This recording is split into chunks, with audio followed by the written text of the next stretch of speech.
নারায়ণগঞ্জের ফতুল্লা পাইলট উচ্চ বিদ্যালয়ের জমি দখল করে নির্মাণাধীন স্থাপনার কাজ বন্ধ করে দিয়েছেন উপজেলা নির্বাহী কর্মকর্তা। সরকারি অনুমতি ছাড়া পাকা স্থাপনা নির্মাণ করা এই কাজ বন্ধ করে দেওয়া হয়েছে।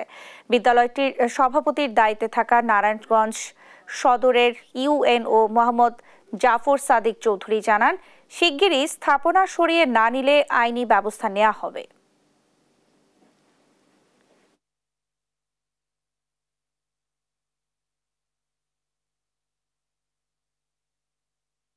এখানে স্কুলের জায়গা দখল করে এলাকার কতিপয় ব্যক্তি এখানে হচ্ছে যে একটা স্থাপনা পাকা স্থাপনা করার প্ল্যান করছে এবং সেটা চারতলা ফাউন্ডেশন এরকম একটা প্ল্যান তারা করছে। তো এটা জানার পর আমি যখন খোঁজ নিই তারা অলরেডি নাকি কাজ শুরু করে দিয়েছে। এখানে স্কুল থেকে বা আমার পক্ষ থেকে কোনো ধরনের অনুমতি ছিল না থাকাতে তাদের ওয়ার্নিং দেওয়া হয়, তাদের বলা হয়েছে ওগুলো সরিয়ে নেওয়ার জন্য। আজকে আমি সরেজমিনে এসে দেখি তারা এখন স্থাপনা রেখে দিয়েছে। তাদেরকে আরও 3 দিনের সময় দেওয়া হয়েছে। 3 দিনের মধ্যে যদি তারা এখান থেকে যদি সম্পূর্ণ মালামাল কনস্ট্রাকশনের জিনিসপত্র সরাই নিতে না পারে তাহলে আমরা আইনানুগ ব্যবস্থা নিব।